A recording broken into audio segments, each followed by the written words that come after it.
rated SPG. Striktong patnubay at gabay ng magulang ang kailangan. Maaaring may masiselang tema, lengguwahe, karahasan, sexual, horror o droga na hindi angkop sa mga bata. Unti-unti na ngang nasisira ngayon ang imahe ni Greg Torrecampo matapos ngang maisakatuparan ni Aldrin Castelo ang kanyang balak na agawin na ang posisyon na kanyang ninanais. At dahil nakuha na ni Aldrin, ay dito nga nagulat si Edward na para bang itatapo na lamang siya ni Aldrin matapos ngang maibigay ni Edward ang kanyang posisyon rito. Samantalang sinubukan pa ni Edward na humingi ng tulong kay Aldrin, ngunit tuluyan na nga rin siyang tinalikuran nito. Sa makatuwid ay parang asong ligaw itong si Edward ngayon na nangangapa kung saan-saan na para makahiram ng pera para may maipang opera sa kanyang anak ngayon na nag-aagaw buhay na si Ashley. Dahil dito ay mauuwi na naman sa tila paglunok ni Edward ng kanyang pride. Bumalik siya sa kanilang tahanan upang kausapin ng amang si Greg. Sa pagbabakasakali, natulungan siya nito at bigyan siya ng pabor. Lalo pa, naapo nga ni Greg itong si Ashley. Subalit imbis na simpatiya ang makukuha ni Edward, ay dito nga siya dinuro-duro ni Greg at para bang isinusuka na siya bilang anak. Kaya hindi maiwasan ni Edward na sumama ang kanyang loob at dito nga siya naglabas ng kanyang hinaing.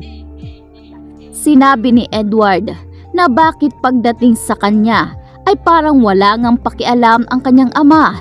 Ngunit bakit pagdating sa kanyang kuya Paulo ay parang kaya ngang isugal ni Greg ang lahat. Kaya naman dito ay sinabi ni Greg na gusto nga ba raw malaman ni Edward kung ano ang mga dahilan at ano ang kanyang mga rason. Hindi naman pinalampas ni Edward ang pagkakataon dahil kahit siya ay questionable na rin kung paano nga siya tratuhin ng kanyang ama. Kaya dito sinabi ni Edward na gusto niyang malaman ang totoo. Wala ngang binibitawang salita si Regina sa mga oras na iyon. Hinihintay niya na lang rin na sabihin ni Greg ang katotohanan dahil kung sakaling lalabas na sa sariling takot si Regina dahil sa kanyang mga dating karelasyon ay wala na ring dahilan para matakot si Regina. Sa pagkakataong ito, sasabihin na sana ni Greg ang totoo, subalit bigla ngang dumating itong si Paulo. Agad niyang inawat ang kanyang amang si Greg sa kung ano man ang pwedeng sabihin nito na makakasakit kay Edward dahil noon pa man ay namulatan na rin ni Paulo ang pagtataksil ng kanyang inang si Regina.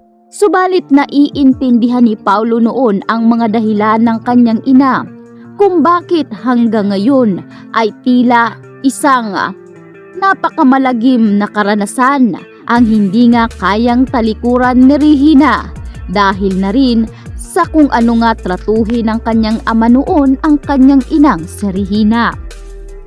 Kaya sinabi nitong si Paulo na wag na umanong dagdagan pa ng kanyang ama ang pinagdadaanan ngayon ni Edward.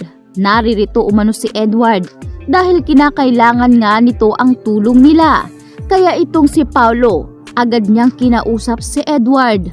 Kaya niyang talikuran lahat at hindi niya pababayaan si Ashley. Wala umano sa kanilang pamilya ang dapat maupo sa wheelchair at ramdam din ni Paulo kung ano ang ipinaglalaban ngayon ni Edward. Lalo pa na alam ni Paulo ang pakiramdam na tila naghahagul na sa oras, pera at panahon. Kaya naman dahil dito ay napilitan na rin si Edward na tanggapin ang alok nitong si Paulo dahil kaya niya nga rin umanong lunukin ang kanyang pride para lang maisalba si Ashley. Wala na umano siyang panahon sa kanyang galit.